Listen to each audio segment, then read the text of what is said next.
یعنی جس چیز کو بیان نہیں کیا جا سکتا نا، ہم کہتے ہیں کاش تمہیں پتا ہوتا کہ میں تمہارے بارے میں کتنی سنسیئر ہوں تو میرے ساتھ ایسا نہ کرتی، یعنی جس کو ہم ماپ نہیں سکتے۔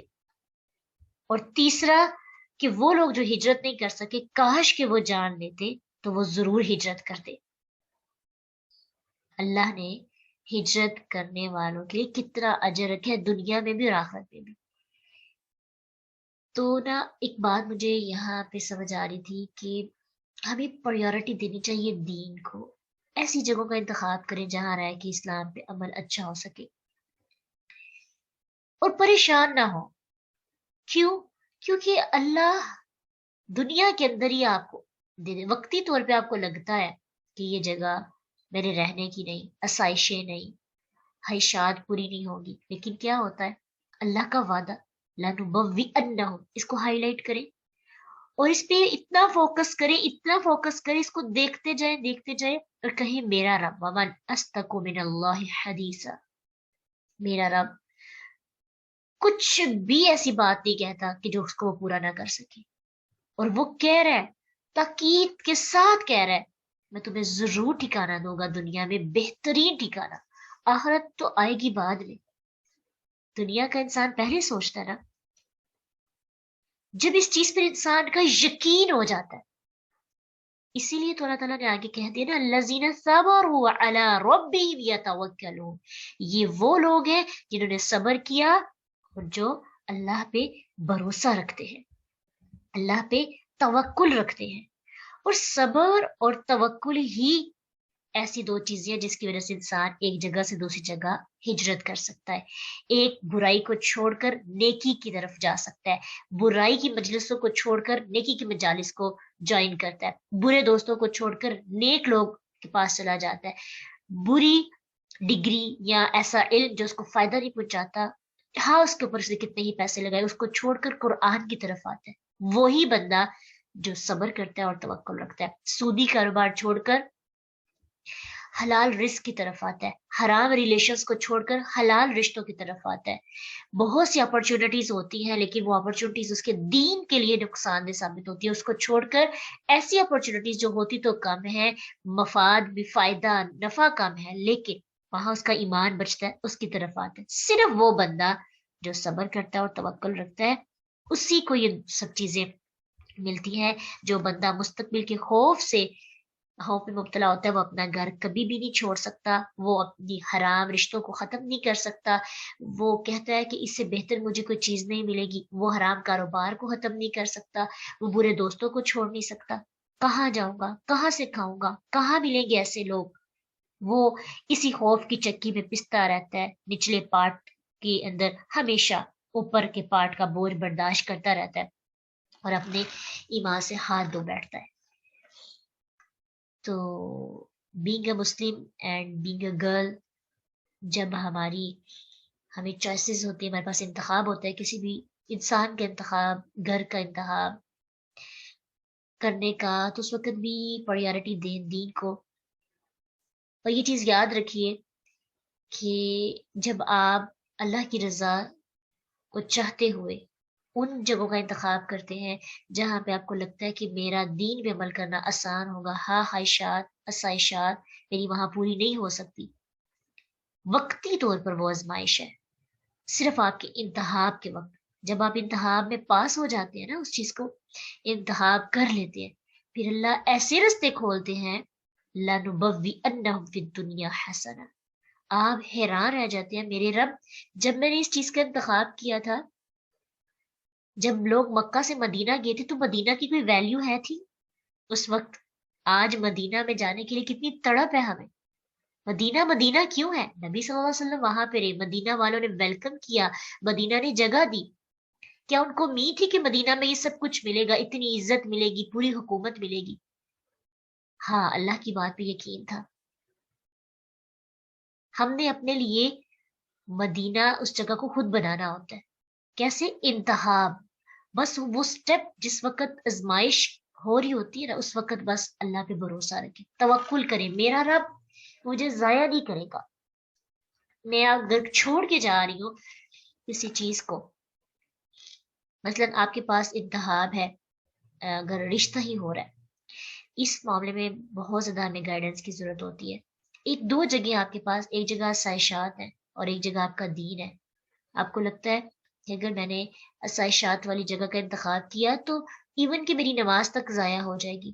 وہاں پہ تو دنیا ہے، وہاں پہ تو صرف لوگ دکھاوا اور رکھ رکھاؤ کر رہے ہیں. اور ایک طرف کیا ہے، آپ کو لگتا ہے سائشات کم ہے جہاں پہ میں رہ رہی ہوں اس سے بھی کم ہے، لیکن میرا دین بچ رہا ہے، وہ لوگ میری دین کی قدر کریں گے، وہ مجھے نماز کم از کم پڑھنے دیں گے، مجھے وہاں خشوع مل سکتا ہے، میرے بچوں کی تربیت اچھی ہو سکتی ہے، میری نسل آگے دین کی طرف دینی رجحان ہو سکتا ہے. سوچ کا پتہ چل جاتا ہے نا. کچھ لوگوں کی سوچ ایسی ہوتی ہے کہ ٹیگ لگا ہوتا ہے دین کا لیکن وہ نام کا ہوتا ہے. اور کچھ لوگ ایسے ہوتے ہیں جو بہت عاجز ہوتے ہیں ہم سے تھوڑے سے، اگر ان کا سٹیٹس کم بھی ہو لیکن وہ ہمارے عمل کی، ہماری خواہشات کی، ہمارے دین کی خاص طور پہ قدر کرنے والے ہوتے ہیں. تو ایک عاجزانہ ریکویسٹ ہے کہ انسان کو یہ بھی ایک ہجرت ہے کہ آپ کے پاس دو جگہیں ہیں تو آپ ہجرت کر کے جا رہے ہیں، آپ ایسی جگہ پہ جا رہے ہیں جہاں آپ کو لگتا ہے کہ میں عمل کر سکوں، تو اس کا انتخاب کریں گے. لَنُبَوِّئَنَّهُمْ فِي الدُّنْيَا حَسَنَةً وَلَأَجْرُ الْآخِرَةِ أَكْبَرُ. اور یہ وہی بندہ کر سکتا ہے جس کے اندر صبر ہے، وقتی طور پر صبر. کیونکہ ایک انسان اتنی زیادہ اس کو دنیا کے اندر آرام پرست اور آسائشیں ہوں تو وہ مشکل ہوتا ہے ایک دم ایڈجسٹ کرنا، لیکن وہ بندہ کبھی بھی خوف میں مبتلا نہیں ہوتا، اندیشوں میں مبتلا نہیں ہوتا. یہ چیز یاد رکھیے، فیصلہ کرنے کے بعد جو لوگ کہتے ہیں نا پتہ نہیں میرے ساتھ کیا ہوگا، ان کے ساتھ پھر وہ ہوتا ہی برا ہے. اللہ انسان کو انسان کے گمان کے مطابق نوازتے ہیں. اگر آپ نے واقعی فیصلہ کیا ہے تو پھر مطمئن رہنا ہے، بالکل مطمئن، کوئی پریشانی ٹینشن ہے نہیں. وَعَلَىٰ رَبِّهِمْ يَتَوَكَّلُونَ. ان کے پاس کچھ بھی نہیں تھا، ان کو پتا تھا کہ کیا مدینہ میں جا کر اتنے اچھے لوگ ملیں گے کہ وہ اپنی وائف تک کو شیئر، یعنی دو بیویاں ایک کو طلاق دے کے میرے ساتھ شادی کروا دیں. کیا ان کو پتا تھا جائیدادیں ملیں گی ہمیں؟ کیا ان کو پتا تھا اتنی عزت ملے گی، کاروبار میں حصہ ملے گا؟ کچھ بھی نہیں جانتے تھے. آج ہم پڑھتے ہیں تو بڑا خوش ہماری چہرے پر اسمائل آ رہی تھی، کتنے اچھے لوگ تھے. کمال دیکھیے ان لوگوں کا جو اللہ کے بھروسے پہ نکلے تھے اور ان کو ہر چیز مل گئی، اتنی عزت ملی، پروٹوکول ملا، وی آئی پی بنے، کیسا ان کا ویلکم کیا گیا. ٹھیک ہے، تو ان کا بھی کمال کہ جنہوں نے یہ سب کچھ دیا. لیکن وہ ہوتا ہے نا ابتدائی مشکلات، اس کے لیے جو تیار ہوتا ہے وہ مشکل ہی ایسی ہوتی ہے، وہ گڑی ایسی ہوتی ہے کہ انسان کو آگے کچھ نظر نہیں آ رہا اور وہ بندہ کھڑے ہو کے کہتا ہے میرا رب مجھے ضائع نہیں کرے گا. ابراہیم علیہ السلام کی بیوی کا توکل دیکھیے، صحرا میں کھڑی ہے اور کہتی ہیں کہ ابراہیم مجھے یہاں پہ کیوں چھوڑ کے جا رہے ہیں؟ ابراہیم کچھ نہیں بولتے اور پھر کہتی ہے اگر یہ میرے رب کا حکم ہے تو پھر میرا رب مجھے ضائع نہیں کرے گا.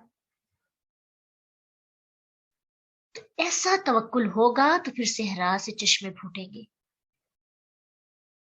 ایسا توکل ہوگا تو پھر ویلکم کہا جائے گا. بس اندر ڈاؤٹ نہیں ہونا چاہیے، پورا بھروسہ رب پہ، میرا رب مجھے ضائع نہیں کرے گا، یقین ہونا چاہیے. پھر دیکھیے گا زندگی کے اندر کتنی خوشیاں آتی، خوشحالی. انسان پریشان اپنی وجہ سے ہوتا ہے، فیصلے بھی خود ہی کرتا ہے، ٹینشن بھی خود ہی لیتا ہے. جب آپ نے اللہ کے بھروسے کوئی چیز چھوڑ دی ہے، ڈونٹ وری، اللہ ہے نا، سنبھال لے گا انشاءاللہ. اللہ ہم سب کو نیکیوں کی طرف ہجرت کرنے والا بنائے، برائیوں کو چھوڑ کر نیک راہوں پہ چلنے والوں میں، اور بری جگہوں کو چھوڑ کر نیک جگہوں پہ جانے کی. ایسی جگہ جہاں ہم جاب کرتے ہیں وہ ہمارے لیے بہتر نہیں، اللہ اس کو ہمیں اتنا ظرف عطا کرے کہ ہم ان کو چھوڑ کر ایسی جگہوں پہ چلے جائیں جہاں پہ ہم دین پہ عمل کر سکیں.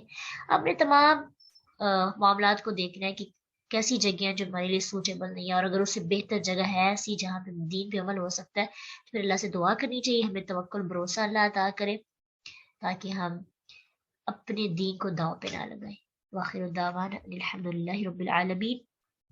سبحانک اللہم وبحمدک، نشہد ان لا الہ الا انت، نستغفرک ونتوب الیک. السلام علیکم ورحمۃ اللہ وبرکاتہ.